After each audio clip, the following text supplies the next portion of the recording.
Mga kapiday, sa magandang oras sa lahat at welcome po sa aking channel. Pag-usapan po natin ito pong hindi ho pagpapatupad ng DILG, Department of Interior and Local Government, dito ho sa suspension order po mga kabida ng Office of the Ombudsman laban po dito kay Cebu Governor Gwen Garcia, Okay? Ang tawag po dito ni Optic Politics po makabida sa kanyang article, Obstruction of Accountability. Okay? Now, bakit po hindi ipinapatupad ng DILG ito pong suspension order? Kung tutuusin po ay ang Ombudsman ay isa pong constitutional body po, mga kabida. Hindi po ito patungkol po sa election offense, mga kabida. Ito po ay patungkol po sa sinasabi hong pang-aabuso di umano ng gobernadora, mga kabida. Ang ginawa ho ng Office of the Ombudsman ay preventive suspension, hindi ito penalty. Gusto lang pong pangalagaan po ng Ombudsman ang mga dokumento, mga ebidensya na pwede hong ma-influence mga kabida, kung andyan pa po si Governor Garcia sa kanyang posisyon, So, yun po. Prevention from the governor, okay, from taking advantage and influence mga kabida doon po sa mga posibleng ebidensya at mga dokumento na pwede hong ma-influensyahan. Okay, kaya yun ang ibig sabihin po ng preventive suspension. Pero hindi ito na-implement po mga kabida, Okay? Sa halip po, ang ginawa po mga kabida ni Governor Garcia, tanggapin yung suspension order, nagsampa po siya ng kaso laban po sa Ombudsman. Alright? Kaso doon po sa Commission on Election, mga kabida. Ang kanyang paglabag daw sa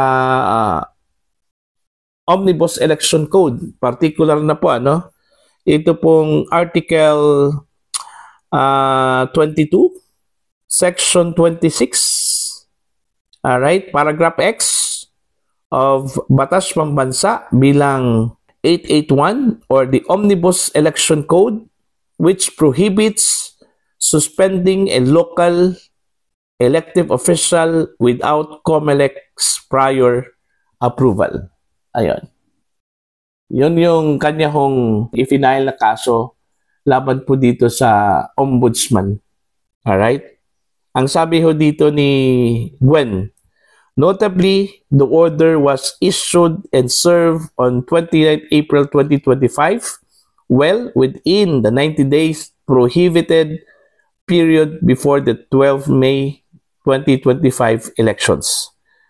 The order emphasized that it was immediately executory, immune to any motion, appeal, or petition unless otherwise enjoined by the Ombudsman or a competent court, the complaint stated. Ayun. So, yung kanyang isinampang kaso, ni Governor Gwen sa Commission on Election po, mga kabida. Eto, babasahin po natin ito pong article ni Optic Politics. Ang kanyang article po mga kabida, maganda po ito, Ang title po dito, DILG's Dangerous Delay. Political Obstruction in the Name of Legal Caution. Ayan. Ang sabi kasi ng DILG mga kabida, hindi muna nila ipapatupad ang suspension order kasi humingi muna sila ng opinion mula mismo sa COMELEC. Considering election ban po ngayon, At ang sabi nga dito ni Governor Garcia, pasok daw ito sa within 90 days suspension prohibition, ng COMELEC. Okay? Kaya gusto muna nilang kumuha ng legal opinion patungkol dito. Okay? Mga kabida, kaya hindi muna nila ipapatupad ito pong suspension order. Alright? Ito, babasahin ko po itong kay Optic Politics. The Department of the Interior and Local Government, or DILG, is not merely dragging its feet. it is playing a dangerous political game by refusing to implement the Ombudsman's suspension order against Cebu Governor Gwen Garcia. The DILG has crossed from executive discretion into political obstruction of accountability. DILG Undersecretary Rolando Puno claims they are waiting for clarification from the Commission on Elections before executing the order. But let's be honest, this delay is not about legal prudence, it is about political convenience. The DILG is an implementing body, not a judicial one. Its job is to execute lawful directives from constitutional oversight institutions like the Ombudsman, not to interpret legal gray zones or manufacture justifications to shield political allies. And yet, when an order targets an influential Marcos ally like Gwen Garcia, suddenly, clarification is needed. Contrast that with how swiftly the DILG implemented the dismissal of former Albay Governor Grex Lagman. No delay, no COMELEC query, no excuses. Ayun. Yun yung comparison po, ano?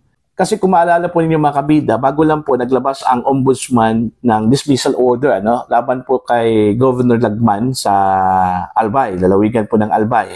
At yun, walang kalutay-lutay po, ano, inimplementa po mga kabida ng DILG ang naturang dismissal order na hindi man lang tinanong ang COMELEC kung ito po ba ay naaayon sa Omnibus Election Code, ano? Pasok ba ito sa 90-day prohibition, ano, ng COMELEC na magpatupad ng suspension or dismissal laban po sa isang elective official, ano, mga kabida. Okay, eto pa. Patuloy po tayo mga kabida. This inconsistency speaks volumes. It reveals a clear double standard.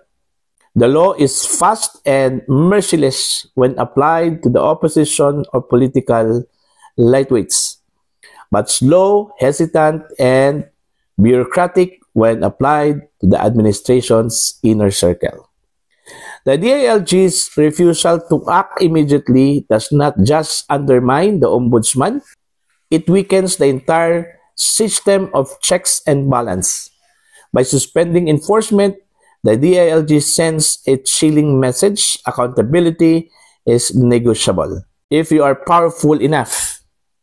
To be clear, this is not criminal obstruction under penal laws, but politically and administratively, it is an unmistakably form of obstruction of accountability.